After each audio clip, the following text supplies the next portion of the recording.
24 hours. That is all they had. Not a week, not a month. 24 hours to move more than 1,400 tons of steel, cranes, counterweights, and bridge beams across 100 kilometers of open road, and then install a complete 35-meter bridge span across a live river. In the West, that timeline would not even clear the permit office. But in China, a company called Zoomlion did not just attempt it, they executed it with military precision. 2 650-ton cranes, 9 beam trucks, 12 counterweight trailers, and a support fleet that turned a public highway into one of the most audacious logistics operations ever captured on camera.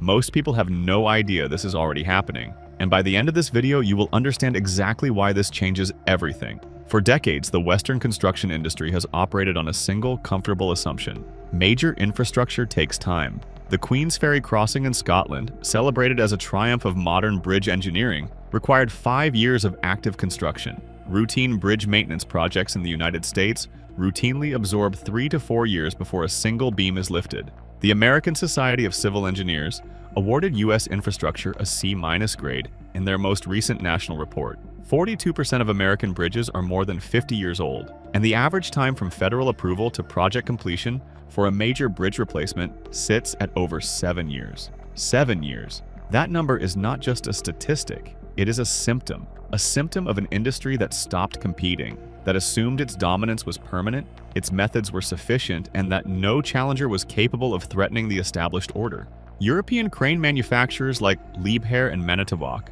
built premium equipment for premium prices, marketed to clients who had no alternative.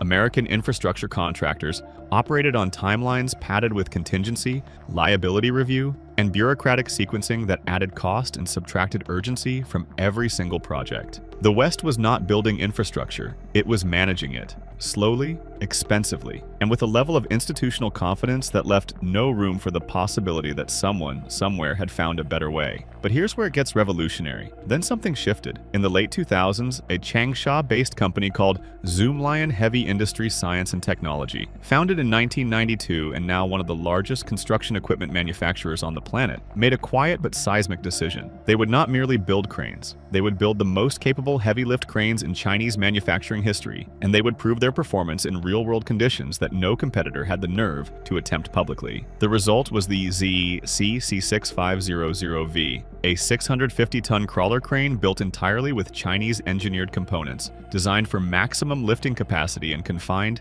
high-pressure, real-world environments. And then Zoomlion did something Western firms almost never do. They accepted a challenge with a public clock running. The assignment was unambiguous: install a complete 9-beam, 35-meter bridge span across a river. Total materials to be transported over 1,400 tons.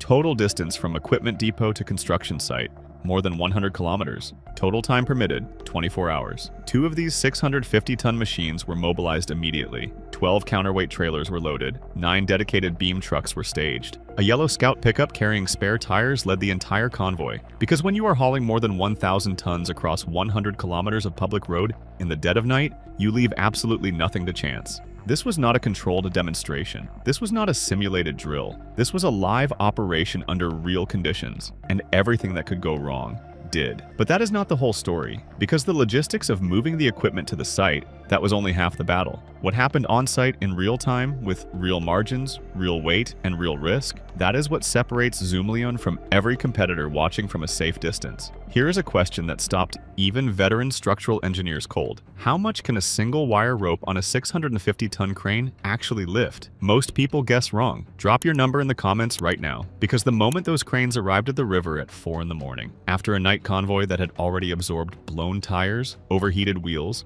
roadside cooling stops, and emergency replacements that would have ended lesser operations, the clock did not pause. There was no grace period, no contingency buffer. Dawn arrived, and the assembly crews moved. What they discovered next caught even the senior engineers off guard. Let's be precise about what assembly actually means when you are positioning 650-ton cranes in pre-dawn darkness after a 100-kilometer overnight convoy. It means aligning 2 massive machines on opposite riverbanks with millimeter-level accuracy before sunrise. It means staging 350 tons of counterweight on red trailers that have been rolling since midnight. It means running full 360-degree boom rotations to pressure test every outrigger under load, while the ground crew watches every point of contact for any sign of settling. The contractor had placed 2 enormous steel plates beneath the road mats weeks before the cranes ever arrived. That decision, invisible to the cameras, made in a planning meeting long before deployment, is precisely the kind of preparation that determines whether a 24-hour mission is completed or collapses under its own ambition. Then came the wire rope configuration. In the initial setup, the reeving, the arrangement of wire rope through the crane's pulley system, carried too many falls. More falls mean more mechanical advantage and more control, but they also mean slower lift cycles. The crew made a real-time field decision: reduce the number of falls, accept a slightly higher load per rope segment, and gain the speed the schedule demanded. That is not a textbook call. That is engineering judgment executed under genuine pressure. Meanwhile, Western crane manufacturers were paying close attention. Liebherr's engineering teams, Manitowoc's product division, Terex's international sales analysts. None of them were on that riverbank, but all of them were tracking what Zoomlion was doing, because the ZCC6500V was not just lifting bridge beams. It was broadcasting a message to every procurement office, every government infrastructure ministry, and every construction contractor on Earth. And here is where it gets worse for the competition. Zoomlion did not just build these cranes, they priced them at figures that undercut European and American equivalents by margins that purchasing managers in Germany and Ohio described privately as alarming. The global crane rental and sales market was valued at over $6 billion in 2023. With demonstrated performance at this scale and pricing that breaks established models, Zoomlion is no longer a regional manufacturer. They are a global structural threat to an industry that never saw them coming. Most people have no idea this is already happening. But here is what most people are completely missing: the bridge, the convoy, the cranes. None of that is the real story. The real story is the aerial handoff. When a river span is 35 meters wide and no single crane can reach the far bank alone, conventional engineering demands temporary support structures, false work, built from the riverbed to hold the beam in mid-span while it is positioned and lowered. That process adds hours, sometimes days. It introduces additional equipment, additional personnel, additional cost, and additional risk that makes a 24-hour installation mathematically impossible under the standard Western approach. Zoomlion eliminated false work entirely. Instead, the two cranes, positioned on opposite banks, performed a synchronized aerial handoff in real time, over open water. The crane on the near bank lifts the beam from the truck, rotates, swings the load across the water, and extends its boom as far as engineering tolerances permit. At precisely the right moment, the second crane on the far bank reaches in, threads its own wire ropes around the suspended beam, an act that one engineer on site compared directly to threading a needle at industrial scale, and accepts the load transfer. For several seconds, both cranes share the beam simultaneously, both operators in communication, both machines absorbing the weight. Then the near bank crane releases. The far bank crane positions and lowers. The beam contacts its bearing points on the first attempt. 9 beams, 125 tons each. Repeat. The first beam was placed before noon. The fourth beam was in position by 3 in the afternoon. At that pace, the complete 9-beam span would be installed with time to spare inside the 24-hour window, not because the timeline was generous, but because the method worked.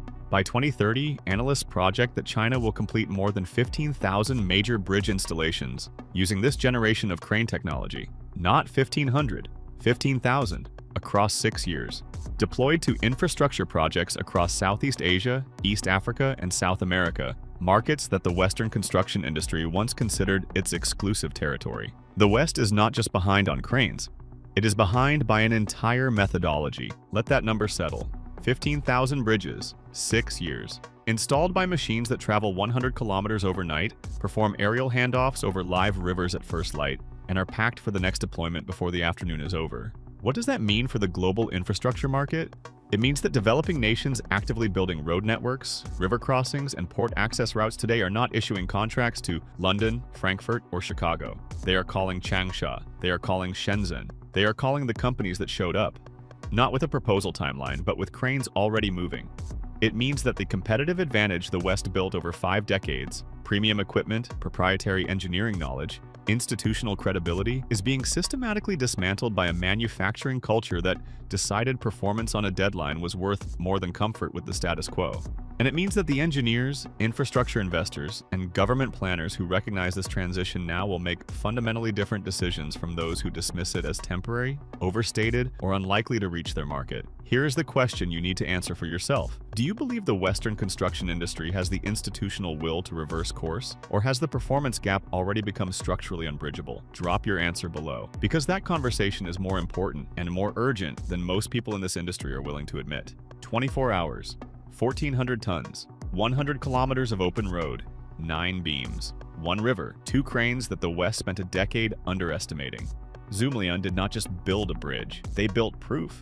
Proof that the engineering is ready, that the logistics are solved, that the methodology scales, and that the nation's willing to deploy it without delay, without institutional hesitation, without the quiet paralysis of inherited complacency, will define what global infrastructure looks like for the next half-century. The West had a 50-year head start. The question is no longer whether China caught up. The question is whether the gap has already become permanent. If this opened your eyes to what is really reshaping the world of heavy engineering and global construction, subscribe now, because what we cover next will go even deeper, and you will not want to be the last one to understand it.